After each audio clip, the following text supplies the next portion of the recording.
So, are you talking about the con you were? Is this the Gamers Con that you've been to? You've been interviewing people for Pathfinder 2 beta book. And we also Oh the yeah, I was just at Origins Game Fair, yeah. where I got to interview Mark Seifter. I always do that, and we spoke a lot about the Barbarian class. Yes. So if you guys haven't seen that video, he expounds a lot more on Yes. Barbarian. I'll post that link for everyone that is watching later on. And yes, please go check out Gamers Goggles. Very, very interesting on the Gen Con. Also, they go through a lot of Dungeons and Dragons and other tabletop style games as well. Show them some love and yes, and also we want to start the you also want to start the Shadowrun, and then they get a new book out for the technology fleet. Um, that's going to be coming out for this new Shadowrun book. Shadowrun book.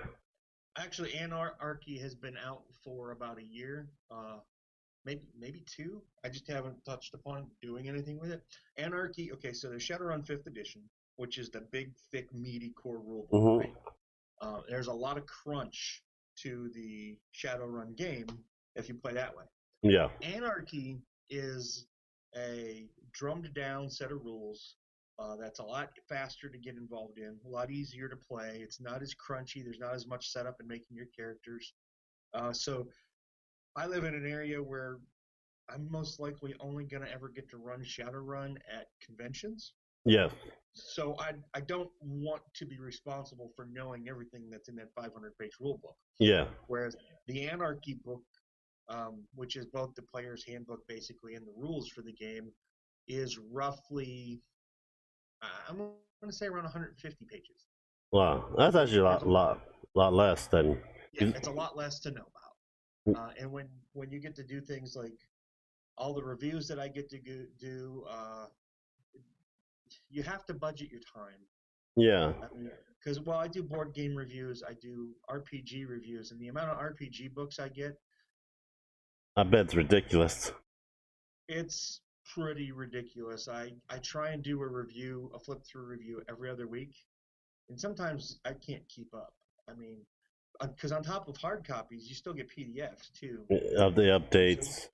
you got to do some picking and choosing, and then I try to type it all.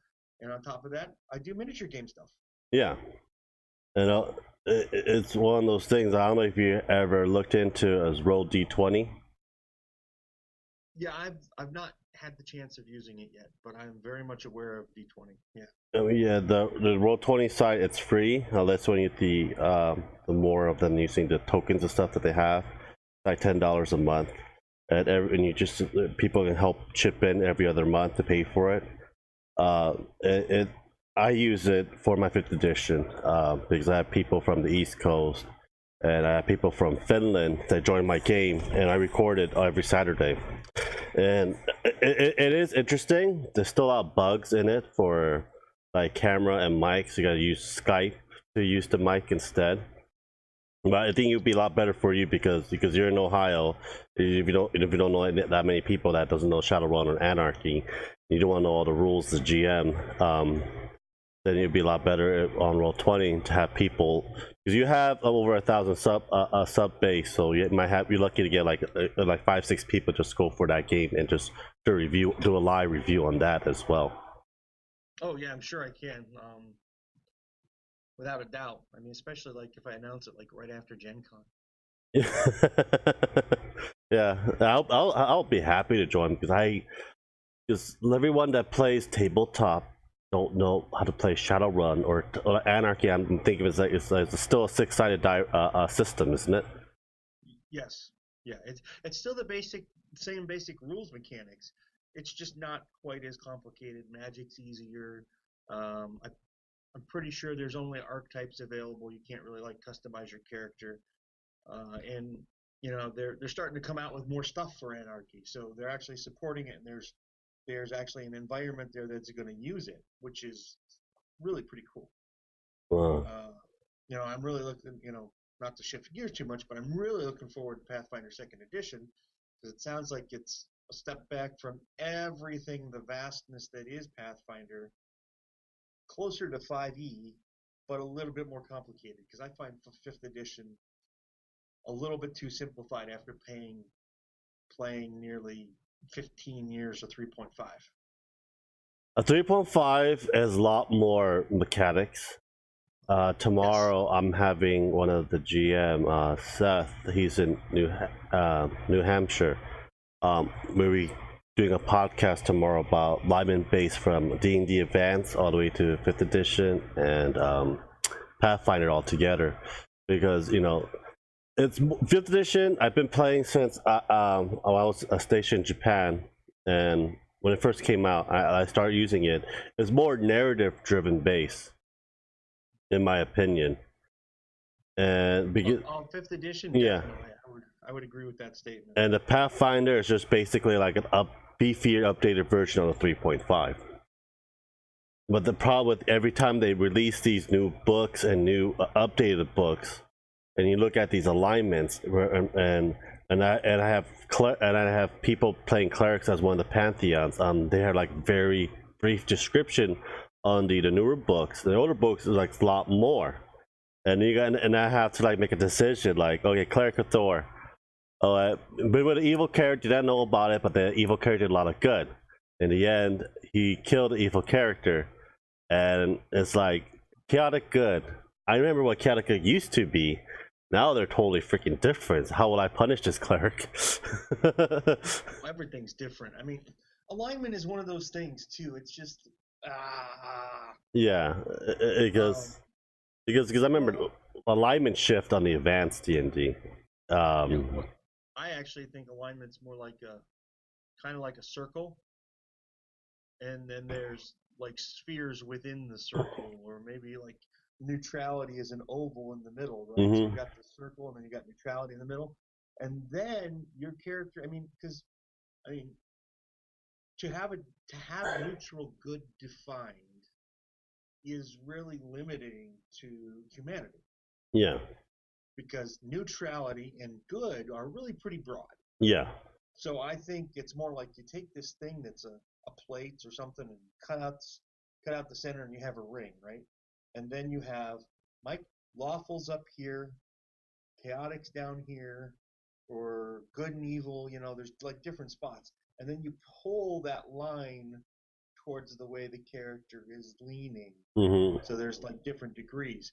Now, obviously, you can't do that in gameplay and say I'm chaotic evil to the nth degree. That'll be more easier and funner. Well, it's a little bit, it's a little bit more visual for the character. Mm-hmm. So it's like, oh, maybe I've been doing a little too much stuff that's good, right? So I have to kind of taper it back a little bit. And that's really all alignment is. It's just a guide towards the quote-unquote selfishness of the character. Yeah. I mean, it's a lot more complicated than that. Yeah. But that's the basics. And the hard part is like once you add in your cleric and you have to pray to this god, and they're like, holy shit. Now I gotta do more thinking. There is all that stuff. Yeah, it's just that the 5th edition, I don't know why they make it this way of adding more books on top of it about the same thing that we have in the previous books, but they put more defiance and definition of it. I'm like, wouldn't it just be better, just like what G.5 did, Monster Writing 1, 2, 3, 4, 5, instead of making these, different like Volo guides and other things, Tombs of Annihilations. I think the strategy there is to limit the number of releases and to provide something for everyone in every book. I think that's a part of the strategy. I'm sure it's more than that. Because I'm no strategist when it comes to marketing. But it seems like they've done a pretty good job of balancing out every book. Okay, so here's the character information stuff. Here's the stuff that the GM can really, really use, and here's the stuff for everybody. Yes. I think that's what they've done. Like what was the last book that just came? It was Volo's Guide, wasn't it? No, it wasn't. It was the Mordenkainen's Tomb. Yes. Or Tome of Foes. I thought that book was going to be exclusively for GMs when I picked it up, and I got into it, and I read that little bit of fluff and history at the beginning, and I'm like, wow, they really did some cool things with this book. One, the book is written from the perspective of Mordekainen's student, Big B. Yeah. Which gives you personality of Big B, but he's doing it from an observational point of view of his mentor. So you get to see an outside perspective of how the world, or how at least one person in the world saw him. So they took this legend from Advanced Dungeons and Dragons. Actually, they took two legends because they took Big B, and they pulled him into 5th edition, which draws all the way back to your 1st edition players. Yeah. So they're doing things by expounding upon the early stuff that's drawing early players back into their play base. Wow. Absolutely brilliant. That was the first thing that I think they managed to accomplish. And it didn't really click for me until this book. But you can see it in all the other books. I think this book really just kind of drove the nail into the board a little bit harder. And then they moved into, like, you know, you got this other stuff like, okay, so here's all your monsters and your guides and stuff. But the histories and stuff on the different races and stuff, it really just helps. Okay, I want to play this kind of an elf now, so I'm going to buy this book just so I can take it to the nth level. Yeah. And I think that's their marketing strategy. Every book for every player, whether they're a DM or a PC. Wow. Yeah, now I want to get that book. Once I get money. It's a good book. At first I thought it was going to be a little thin, but the amount of content that they put into it and the way they put into it, it's solid. Now, if you've been playing Dungeons and Dragons as long as I've been playing Dungeons and Dragons, you knew a lot of that stuff. Mm-hmm. But I can't think of any one place where it's all kind of combined together the way it is, as it is in this book. Wow. So, like, I mean, you've got, they talk about the Githyanki and the Githyanki, and, well, yeah, you can get that out of Fiend Folio in 2.5. Both 1 point, or both AD&D and 3.5. Were there Fiend Folio in this AD&D? Yeah, that was a Fiend Folio. Oh, because the only Fiend Folio I have is 3.5. In fact, the Githyanki's on the cover. Oh. I need to go to my dad's place in San Francisco and steal the rest of his event. I started D&D because of my dad. He had advanced D&D books in his attic. He has like 30 or 40 books. And he played it since high school, and after high school he stopped playing it. When I was around 6th grade, like 16, 18 years ago. And there was one in 2nd edition too, actually. There's a D&D, the 2nd edition. Well, sort of. They have 2 releases in AD&D. I had an actual discussion because first one came out in 1974. Then the AD&D came out in 1980, 84. The first one was 1974. Another one came in 1984, and they had the second re-release of it on 1988 or 89. And everyone considered that 2nd edition, but everyone thought about something else. When they changed the covers, they changed it to 2nd ed. Yeah. And when they changed the covers, that's when they added proficiencies, and that was the big difference between 1st edition and 2nd edition. The only thing I like about Advanced D&D is the THOAC system. I think it was very it's. I don't know how you guys play it like that, but 3.5 make it so much easier with the AC, battle class, everything. It's like, these armor's negative. It wasn't crazy difficult. It was just math with 0 as the base. Yeah, and then negatives. It's like, why negatives? I don't know why it went backwards instead of up. I never understood that. But hey, I'm sure Garfield had a reason. Or not Garfield. Gygax had a reason. Yeah. Yeah, it was just weird. But I'm going to get the advanced D&D remainder of the book from my dad because he has 40 of them in the attic. I'm like, you're not using it. Just give it to me. I'll even pay you for it. He has Magic the Gathering cards from the Alpha Edition. I'm like, I'll give you money for that, and you give me all your comic books as well. He will not like let it go. I'm like you know, it's like, I'll give you a house size. I don't want your house. I want your D&D, your comic books, your Magic the Gathering, your Marvel cards. You can give the rest to my little brother because he doesn't play with that shit. He's 14 years old, like 14 years apart, and he's like he cares more about like graphic video games on Xbox One and PS4. So it's like, just give me the one that I want. Yeah, give me the. I stole 3 from him. last year. I gotta go back and nitpick. I still have my first edition Dungeon Master's Guide, and I think I've got the Player's Handbook. I would really love to pick up all the second edition covers. I loved when they used Jeff Grubb for all that art. They actually re-released it. They did, but they're not as cool as the originals. They're No. just not, because the re-releases had that all solid black background. Yeah. That was not anywhere near as cool as the whole book being a part of the Yeah. nowhere near. But you probably can find them a lot easier. They're actually a lot on eBay and Amazon. They're going for like $5 to $10 per book. Oh yeah, you can find those a lot easier. I want the original pictures. Maybe I'll just go to Jeff Grubb and buy the art. Yeah, or Sell it. Or eBay it and just find the old ones like $5-10 a piece. 3.5 is like I'm trying to get all the 3.5 books. I'm skipping 4th edition. There's like so many wrong with it because I'm usually a spellcaster player, and that 4th edition is like no, I'm not rolling for each freaking magic missiles. No, I'm not playing this thing. I'm going back to 3.5 or Pathfinder. That's how I got with the Pathfinder because 4th edition thought it was gonna be awesome. And I found out the spell they just literally want the spellcaster to roll for everything. I'm like no. I played 3 sessions of 4th edition and I was done. Yeah, and but 5th edition came out because they're screw up, and that was good.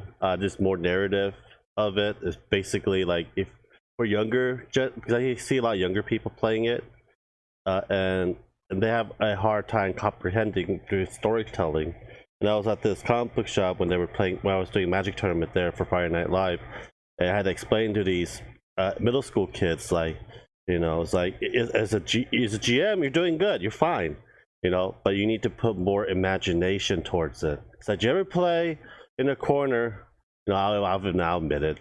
You play with toys and do scenario, doing wars and stuff like that. He's like looking at me like all embarrassed. No. It's like, well, I do it still, even till this day. I play with my toys, my little miniatures up on my table, and write down the scenarios in multiple ways of how, when, and why, and how it ends.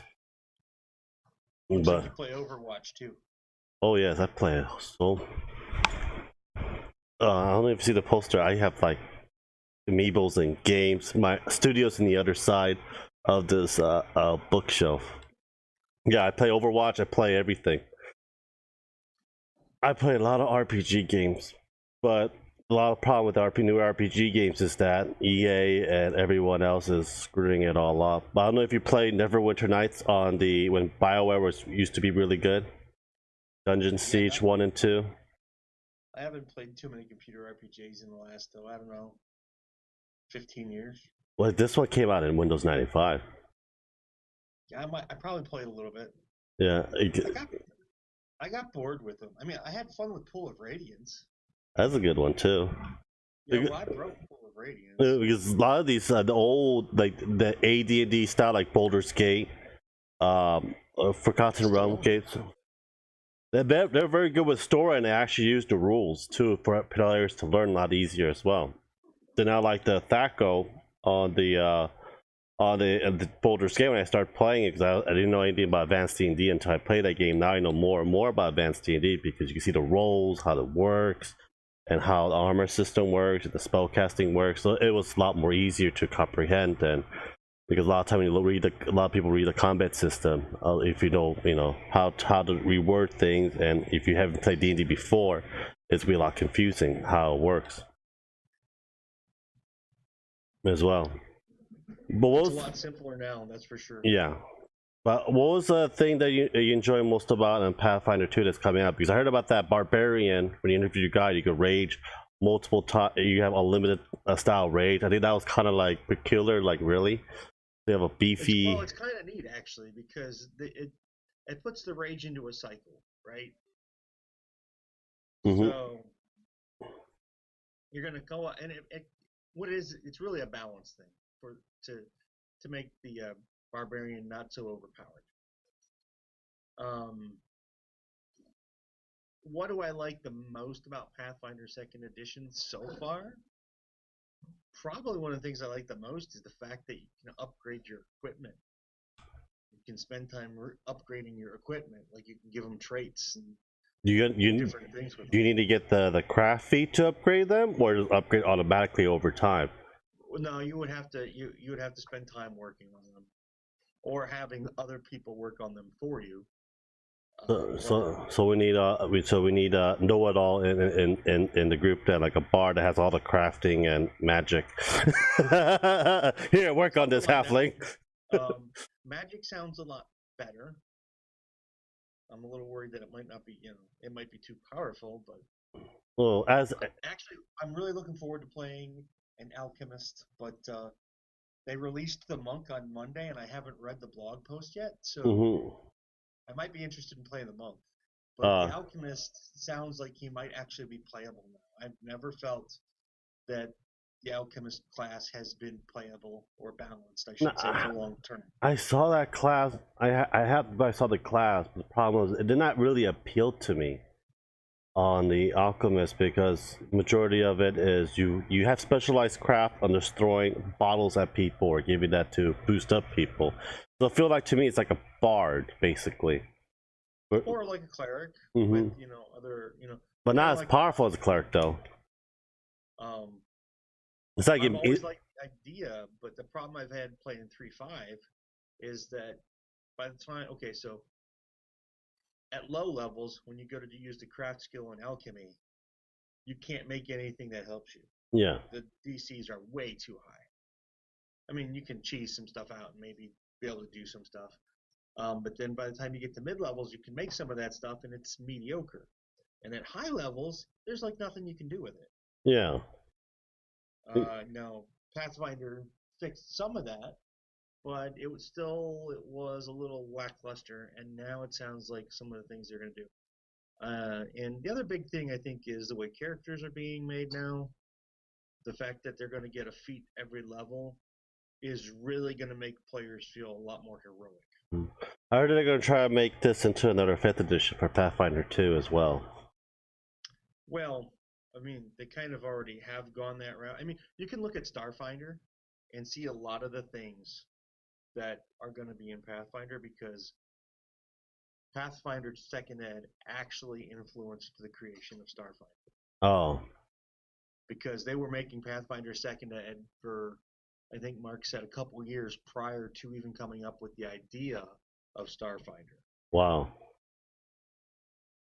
No, because I heard about Starfinder because I'm still in the Iron Gods campaign for Pathfinder. That's when you introduce you, like, I know it's 1,000 years apart from Starfinder and Pathfinder. And the Pathfinder, I'm doing the Iron Gods scenario when these alien ship crashes into when you learn about these technologists. You have this technology class in the Pathfinder series, but even though it's 1,000 year apart, it was kind of interesting how they did the mechanics for the. I'm gonna get the book for it because I have people want me to GM for that as well. But I told them that, I have the Star Wars books if you want to do Star Wars instead. But it's like, no, we want to do Starfighter. It's like, okay, that's not a problem. So I got to go buy the book and read the whole thing, and I got to do a little bit of beta test before I actually DM it. But because I also asked if you want to be, because I'll be getting the actual test beta book on August for Pathfinder 2. If you want to join in and not be Roll20, it will be online, and it'll probably be a lot easier, so everyone could actually play it. Well, I'm glad it's online because I'm not driving to California. Oh, you sure? We have beaches. Well, where I'm at is middle of nowhere in the farm because I can't afford rent. Fair. Yeah. But yeah, I'm definitely in on playing on that. Yeah. So when I get the book, I'm actually gonna cut it. I don't want to cut it, but I'm gonna cut it. Color scan everything. I have a giant ass a photocopier there, and I'm going to send out the PDF to everyone else because I don't want them to spend $60 to testing out the beta, and because people don't have money to actually spend the book money for it. So I'm getting the books at Gen Con, so you don't have to worry about sending them to me. Oh no. Damn it, why don't you cut yours? I'll cut mine. I'll take half of mine, I'll cut it, you take half of yours. The sacrifice. No. My copies are probably going to be signed. Oh, just frame that part. Actually, that's an interesting idea. Don't cut please don't cut it. Just frame the whole book, not just one of the hardcover for it. I have people that does it, and I usually praise figurines, magic cards, comic books, and I have these a-hole. They got the first edition Spawn comic from Steph McFarlane signed. And I'm like, oh, cool. So we got someone that authenticated the signature and everything else. And I just realized that this is just one front page, just torn out. So it's just already lost its value. Because Steph McFarlane signature is not that rare. It's very common. And it's like, if with that and the Spawn first issue Spawn comics, you have about at least $120 worth of that you can sell it for. Now it went down to like $5. If someone wants a McFarlane signature, he's basically it. Yeah, he's been a busy guy. Yeah, he's Stu Spawn.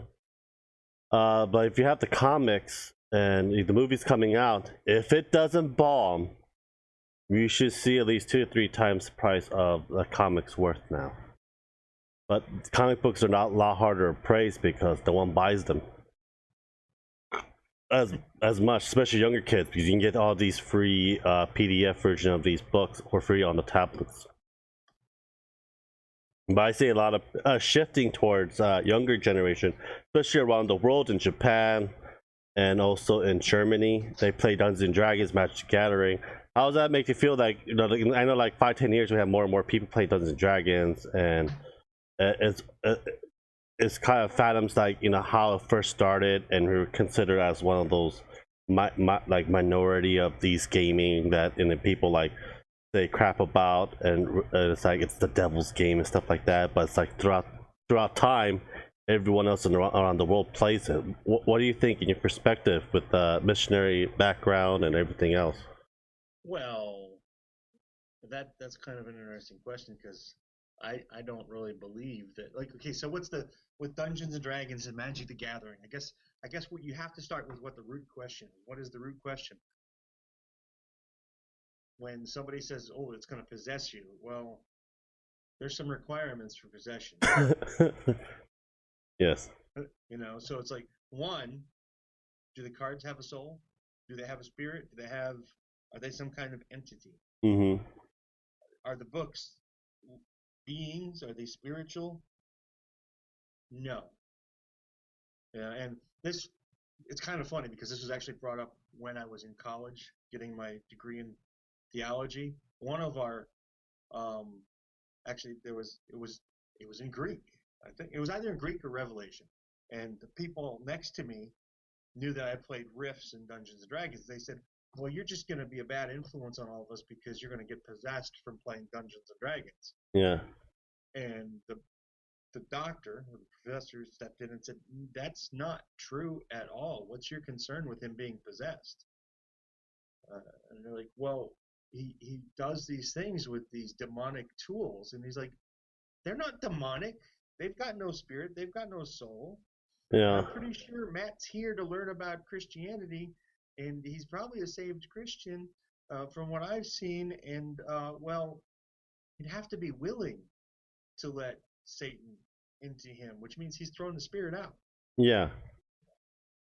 And that they pretty much never talked to me about it again after that. Yeah, but because I was a youth pastor for about a good 8 years.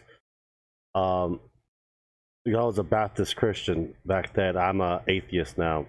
There's so many. I don't. Huh?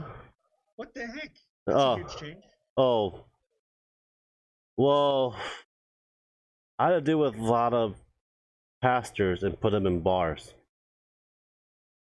I had to put a lot of pastors in bars, especially I was wearing uniform. I was trained to see signs of sexual abuse towards kids, sexual abuse to other people, and I just got sick and tired of it. I one time at this church, it was a Korean Baptist church in Delaware, and I was new to the area. I don't mind teaching. They have a youth pastor. I'm certified. I went to college, took the test, so I could do it. So I did it. You know, I helped the kids, you know, fundraise their own money to go to trips, or fundraise their own money to go to retreats and stuff. But usually the best thing about spiritualization, I believe, to get teamwork building and be close to God was, you know, retreats, then I found out this older pastor, youth pastor from Korea, sexually assaulting minors, and I did not take that well. So I reported his ass. I told the head pastor and everything else. They didn't believe me because I wasn't part of the congregation. It should not matter. I have trained to see this shit. I've been doing this over and over again. I always get backlash right in my face. I have people threatening me from the base and stuff like that. I told my first sergeant and everything else about this. Got the guy arrested, deported, and I was very shunned from the community. And I just said hell with it. And I just prayed God. I am very spiritual, but I don't care what religion or what you are. It's just that if someone is saying one thing, do not look the other way. Find out if it's the truth or not, and investigate. And don't have other surrounding environment noise. Do not block away. Hear it, and then you're not supposed to judge. But it's like you gotta people only look one. A lot of people in religion I met throughout my life. Some of them are very good, very kind-hearted. I just got blessed by a Catholic lady 2 days ago at Office Depot because I was in the cane, and she gave me a hug. So I thought that was kind of cool, and I gave her a hug. She was like 80-year-old woman. I'm like, thank you very much. It's just that there are nice people. There are people that actually follow the word, and do not take it by heart, because if you do, then we can't have like fabric, treat women like crap, stuff like that. But a lot of these people that brainwashing these kids that this is what this says and this is what this says, and you're looking at it, and people that actually went to school and actually studied these scriptures and words, like, no, it's not what's it's supposed to say. You're just rewording it in your own image. And that gets to the point that people just go to the like narrow slope, and just have that hard mindset and never actually reflect on what that word actually means. And then they have their own little group that only thinks about what they think, and that their word's law, and no matter what. And I had to deal with a lot of those people and put a lot of pastors in bars due to the fact that they're endangering other people, and especially kids. And I care more about the kids, but I volunteer to help out more kids. I help out kids in Africa with eyeglasses. I used to be the vice president of the Lions Club member. Help out senior citizens throughout my whole life. And my body right now is deteriorated mentally and physically, so I can't do any more volunteers. So I'm trying to have much fun as I am able to live right now before I croak at a young age. So that's why I just stopped that. Just gonna live my life. I will help people as much as possible, but I'll do it on my terms. But unless there's a life in danger, then I'm gonna go first and save that life before I save mine. So that happened. I go back and forth. I respect everyone's religion. I don't care who you are, what color skin, religion. Like the other day at the VA, I had this man. I found out he was Catholic. I didn't really care. It's just that I had a shirt that says effing on it. I love Coke. It's a joke shirt.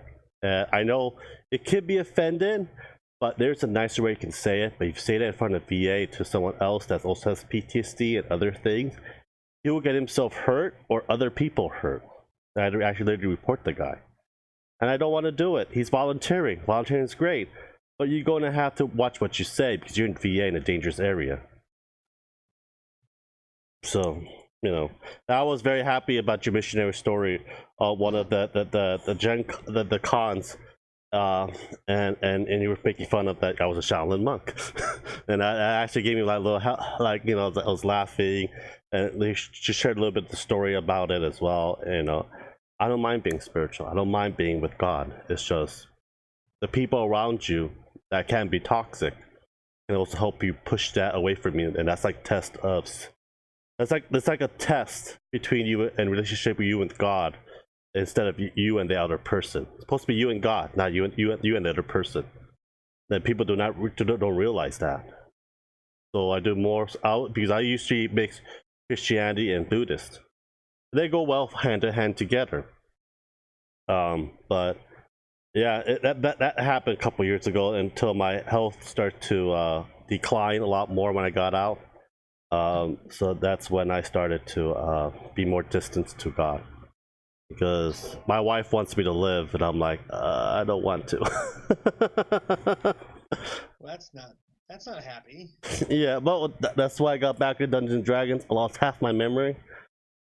So I went back to Doctor Says Do.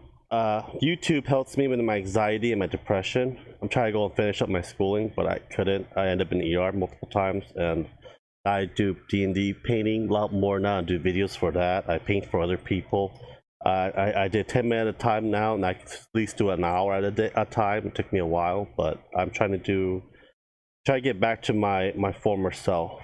But it's gonna take time. Painting's hard for me. I try and paint 3 hours a week, and I don't seem to get it done. Well, what paint are you using? I use Vallejo's mostly. What was that? Vallejo. Vallejo? You know, what we're using pewter or using PVC models? Okay, because certain. I've got pewter. Because I use MSP, Reaper, and Citadel. Citadel is probably the best paint because it's a lot more higher quality, and it's also basically latex paint. Well, yeah, it's an acrylic. Yeah. They're all, most of them are acrylic, but I've used them all. Well, I haven't used the new Citadels yet, but someday I want to do a video where I take this black, this white, all the way across the board, same miniature, and paint them, and do comparison videos. Wow. I just feel like this is how you do your base, this is how you do your second coat, this is your third coat, here's your shadow, here's your coat over that. They're like, what? It's like, yeah, I started when I was in 6th grade, and I had like over 16 years experimenting before YouTube actually showed people teaching them how to paint. It's like, this is basically, it's years of experimenting with painting.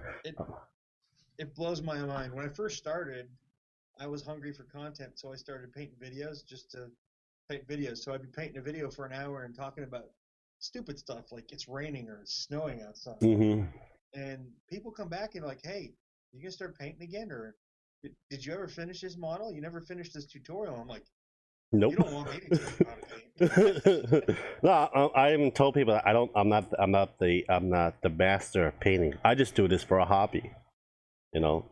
Because due to my financial status, we actually got this customized 1 foot by 1 foot teal mat.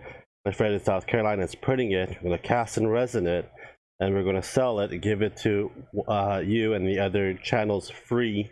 1 foot by 1 foot teal mat, because no one actually made a 1 foot by 1 foot teal mat. It's a huge ass teal mat. That's basically the end. You want to go to the first layer of hell? Okay, here's an actual teal man, an actual accurate size. We're all gonna die. That's the point. Yeah, that'd be pretty intimidating. Yeah, so we're gonna get you. Little model. Yeah. That's a human being. Yeah, that's basically because we'll be sending you guys one. It's not gonna be painted. I'll prime it for you. I'm not gonna paint the whole thing. But unless you guys really want me to paint it, I'll paint it. But yes, it's one of those things that, you know, every DM should have. Like I was after TMS, I'm gonna get the actual life, kind of get like 3 foot tall, 1 foot tall Cthulhu. I have a 6-inch tall Cthulhu right now for my game. I play Call of Cthulhu, and basically you want to piss the DM or the GMs off. It's like, okay, hey, guess what? This just came out of nowhere. This ripped from the fabric of time. Roll me initiative. Can I run? I haven't played that much Cthulhu, but It's actually 5th edition. You can have Cthulhu because they have the madness chart in the player's handbook. I was thinking about converting it into 5th because they already made another Cthulhu called Cthulhu for 5th. And that's on PDF. And I want to play it. A lot of times, when I want to play with people, they do not know the Call of Cthulhu game and what Cthulhu really is, and they don't ever read H.P. Lovecraft books as well. So it's like it's kind of hard to play it if no one else knows the actual the backstory and everything for it. Yeah, there's a kind of a Cthulhu-esque 5th edition adventure. I can't remember which one it is. Oh no, I think it's Pathfinder, and he converted it to 5th edition. Pathfinder actually bought the rights for Cthulhu, Call of Cthulhu company. Yeah, Paizo. Yeah, they actually bought the rights for it. So it's gonna be very. I'm actually waiting for the official book they're gonna release. They have the PDFs for it. I want the official darn book, because I remember the first several copy you can get signed by the actual one who made the 3.5, and I have that. And I want the same thing for 5th edition. I want something new that I can actually correlate with it. I think it's gonna come out when Pathfinder 2 comes out for Call of Cthulhu. Then everything will be in the same board. You can actually put that a little bit in there, or start a little bit of Starfinder in your Pathfinder game, like what they're doing with the Iron Gods campaign for the original Pathfinder. But other than that, it's just like, one thing. But right now, I'm trying to get people with mental disability or physical disability or speech impediment to play D&D, because over the years when I started a D&D club back in high school, it actually helped people, and people went through, and when they graduate, like playing like at least 1 to 4 years of D&D, they got them to like Harvard, Yale, UC Berkeley, UC Davis, and they start to learn how to talk, because D&D makes you talk. You have to role play. You have to think of a scenario, and now people are realizing that it's also a good team building strategy, and also a good way to talk one another with these kind of problems with speech, being character, and everything else. Now there's signs in the reports in the Stanford medical reports that D&D does help stimulate the mind in many different ways that people did not know about, because it was been shunned for so many years. And it was shunned. Some people still shun it. I really don't care what they think anymore. It's like you stay over there, don't come over here. I have a 20-pound D20 I can throw at your face. You can roll reflex with that. I've seen people have these freaking solid cast dice that's made of actual steel. I'm like, holy crap. Yeah, those are a thing. Yeah, it's like, I will throw this at you. Huh? They've got ceramic dice now too. Some at Origins. Holy will that thing shatter, or is that the unbreakable ceramic? I suppose if you throw it hard enough or hit it hard enough, you could probably shatter it, but not just from rolling them. I mean, yeah. Holy shit! These are becoming weapons now. Well, yeah. Actually, I saw I should have reposted it to my blog. Somebody has a 300-sided die, I think it is. For what? Role-playing games. That uses 300-sided die? Which role-playing game? I don't know what you would need it for. I'm like, holy shit. Even getting 100-sided die, I thought that was like a Marvel Genius that has a sphere. And it's a sphere. Yeah, it's like the bigger sphere. I don't know how it rolls. It must roll forever.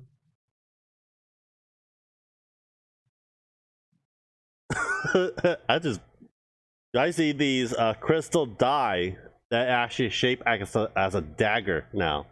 I'm like, holy shit, you can actually kill someone with that. It's like it's like these 4-sided die. It's not the 4. I think it was like 8-sided die. It's like a crystal format. It has a handle, it has a point in the end. It literally can go and stab someone and just go away. And these dice are like, the people are using their creativity to make it. It's like, holy crap. You're looking it up? Dice daggers? No, actually, I'm looking up the 300-sided die. Yeah. It's nearly impossible to read. Well, people with 3D printing now can make a lot more stuff. And it's more about what you can put on the die. I mean, there's only so much space you can make. That's a lot of memorization as well, and a table too. Because usually the 100 table on 3.5 was like 1 or 2 pages long. But doing it on a 300-sided die, that's several pages long. That's my what, four to like at least total of 4 pages.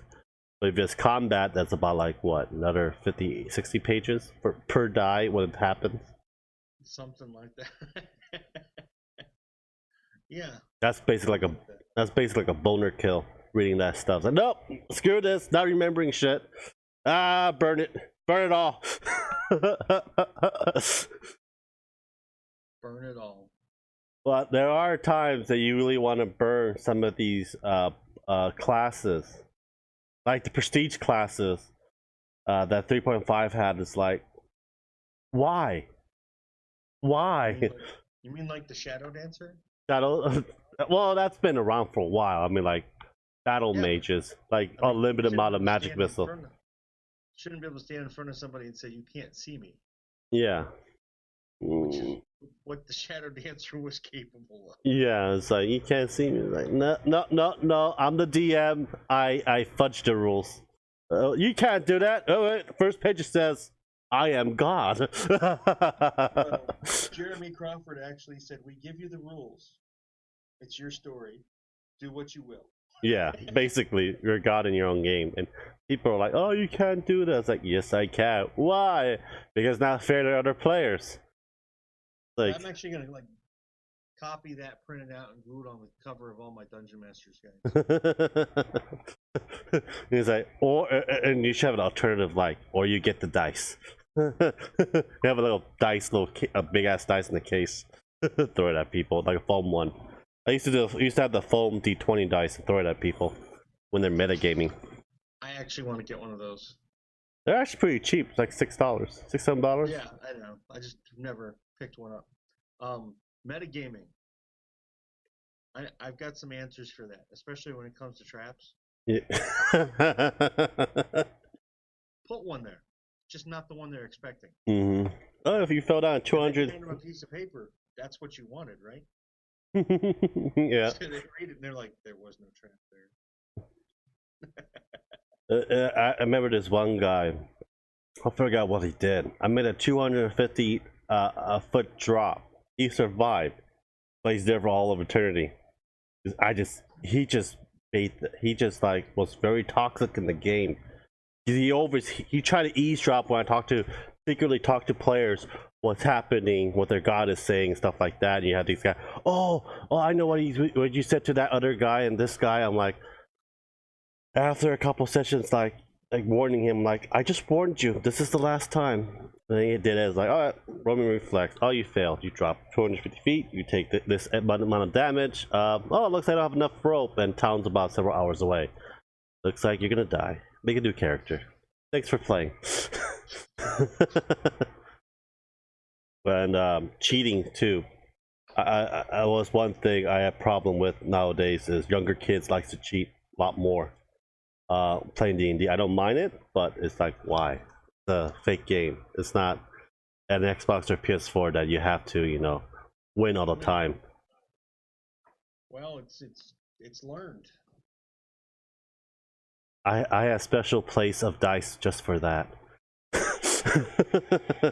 100 D6s. Try saving that. But yes, if you want, I will get the book for it. I know you're gonna get your book at Gen Con. We can start a day and time. Will be live streamed. We already got 2 people already, so we're probably gonna need 2 more people to have an actual functioning game. We usually have like 4 to 5 people at a time. I usually have 5 people total, because everyone can pick a different class and try it out, what they think in their personal view, or they can mix it around with more. Hopefully they have a good multi-class system on Pathfinder too. That's one thing I'm worried about for cross-class. I'm hoping that they talk about that soon, actually. I don't think you're going to need to cross-class, though. People want to, because the fun thing about it is cross-classing. 5th edition was terrible at cross-classing. That is a huge, that's probably the number one complaint I hear about 5th edition, because you have to like do this, and then, well, the way it's set up is you don't get your bonuses until you do this. So if you multi-class, you got to start back over at first level with the other one to get the bonuses, and They really wanted that not to be a part of the game. Yeah. I mean, that's the only reason they could have done that, right? I mean, Yeah. and now I'm not. I mean, how would you fix it now? They're You'd making. have to revamp those classes. They're already making. We're hearing rumors right now. They're making 6th edition for D&D. 1.5.5 or 6th edition in a couple of years. Edition wouldn't surprise me because you know what is it? It's Only been 5 years now. 4 to 5 years, but usually it takes 8 to 10 years for another edition.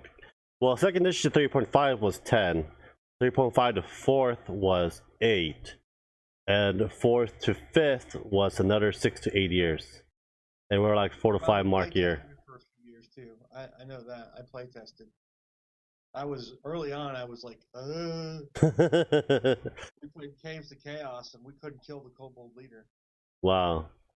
Burn it all. Party of 7 couldn't kill the Kobold leader. Wow. Yeah, so in 3 years we might see 6th edition. But I like the 5th edition, just fix the rules to be more player friendly. Not narrative driven, but more mechanics. They add more mechanics on 5th edition, it'd be perfect. I agree. I think they need a little bit more on the mechanics. See, when they first came out with the final version of 5th edition, I was like, there's like only 13 skills. I'm like, that might be just too few, because they said they were never going to add any more. And if they stick with that, I think it's probably just a little too few. Mm-hmm. I think 3.5 was probably too many, which means Pathfinder is probably too many. So I suspect that some skills are getting nerfed in Pathfinder 2nd edition again. And I suspect that they're going to sit somewhere around 15 to 20 skills. Wow. Instead of what, I think there's like 38 now. I think that's probably a pretty good place to be, because you can take away some. I mean, like, okay, so right off the bat, you can do things like, well, they already announced a couple that were disappearing. I don't remember what they were, but like perception, it's perception actually. Perception's gone as a skill. It's built into your character level, your class, and your intelligence. I was looking for my DM screen, my 5th edition, but it's on the bookshelf. So basically, they're going to use it as a proficiency bonus for the perception. This will be a separate thing. Yeah, well, perception is going to be built into every character. Okay. So it's going to give you greater reflection of your stats, really. Okay. It's going to be character level modifier, I think, of some kind. Your intelligence modifier, and that is your perception. And then the GM can use more flexibility to be like, well, he's a fighter, so he'd have more perception in this. Hey, Ashley. My wife is coming over to kill me. This is Matthew. This is my wife, Ashley. Hi, there you go. I see you now. She's the artist. Yes, actually she is. She does artwork. She's doing the D&D art character on watercolor right this week. She does fantasy art.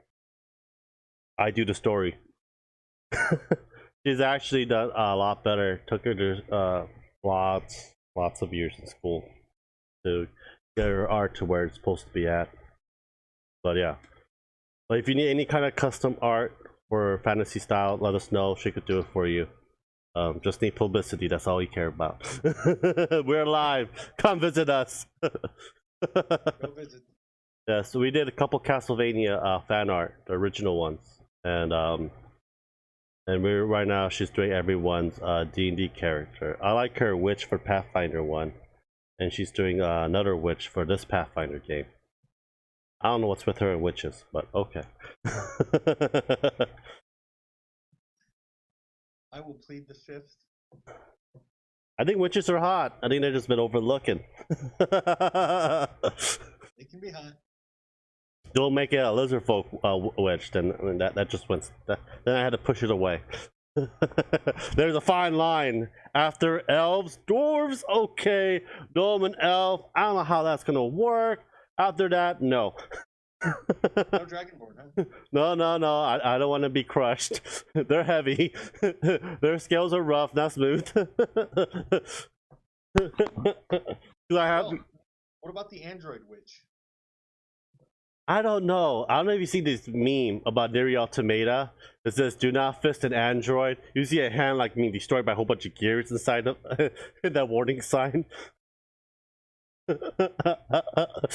Every time someone tells me the android, I'm looking about my hands going through gears inside of them. Even though they have a soul, I can see my hand being crushed by gears inside of them because of that meme. So I was like, nope. I like my hands. It's all good. Plus, Android cannot reproduce. They're forged. Well, that's true. That's true. They got forged. They get forged in the soul forge, and they don't die.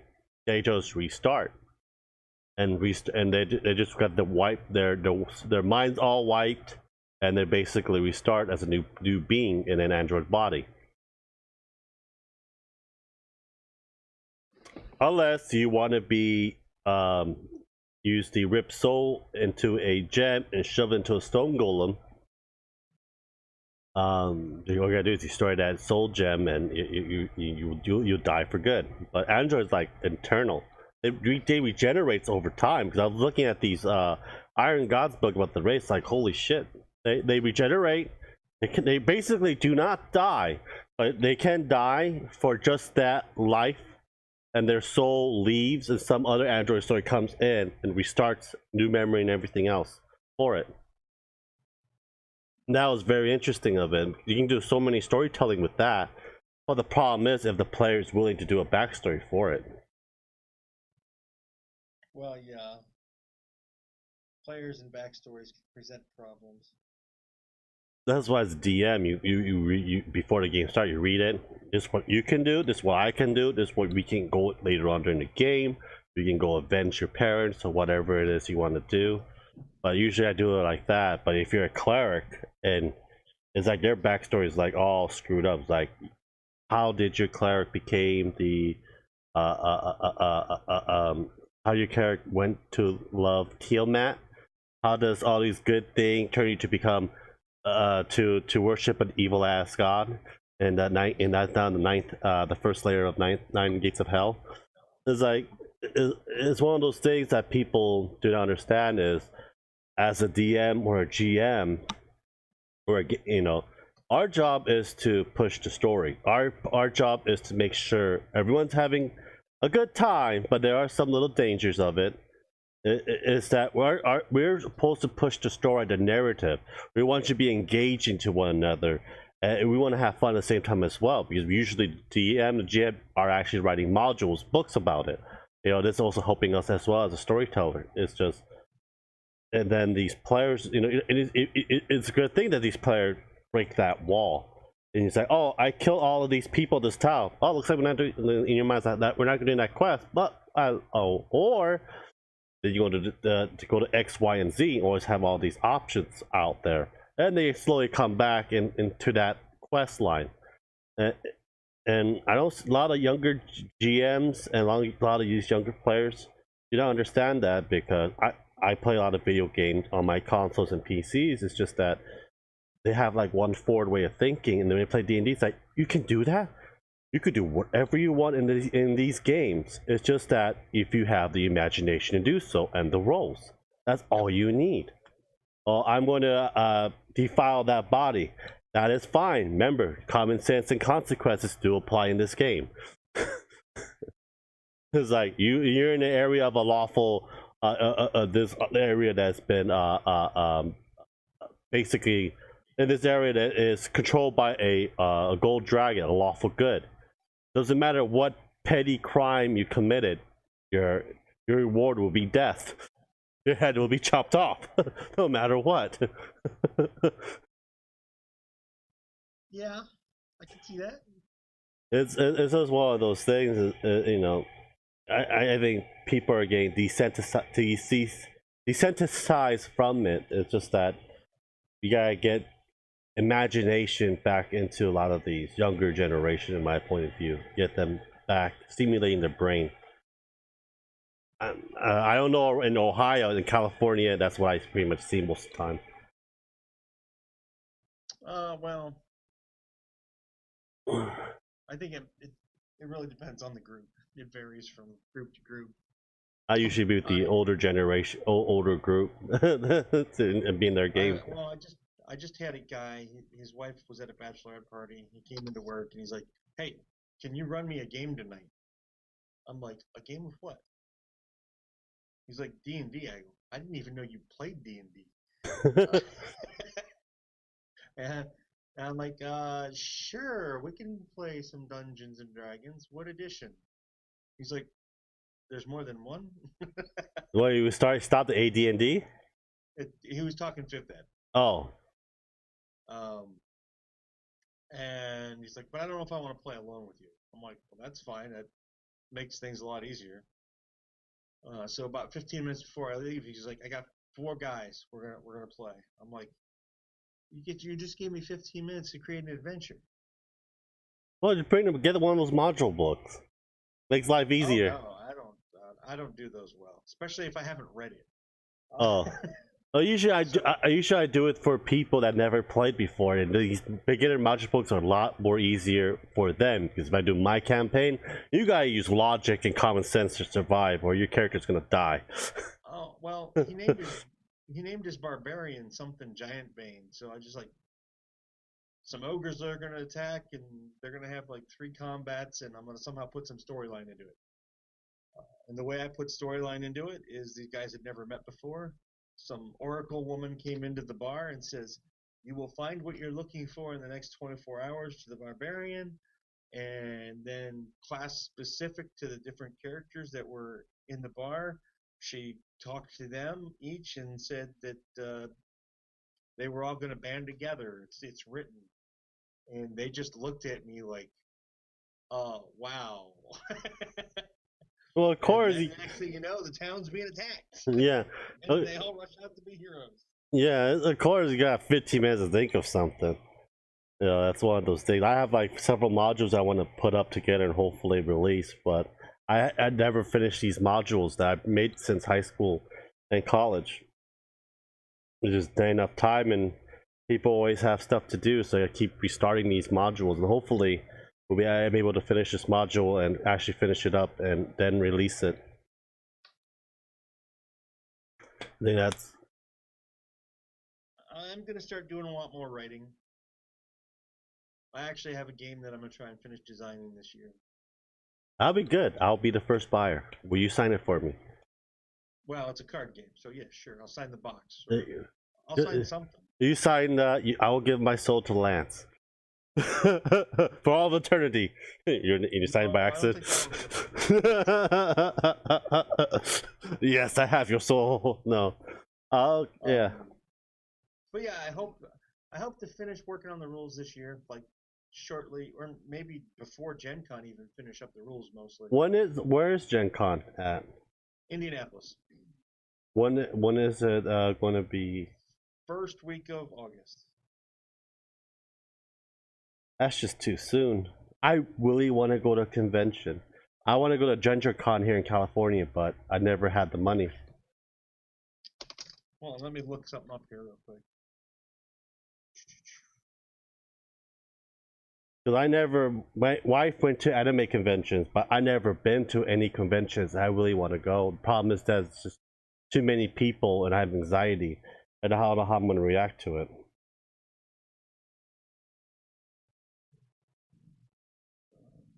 Well, I'm going to end the recording here. So you know, please go check out Gamer's Goggle. Put the link down. Kickstarter. And check out his Kickstarter as well. I'll be putting money in there as well. And please show him some love. And please subscribe, hit the like, and we'll talk to you all guys later. Have a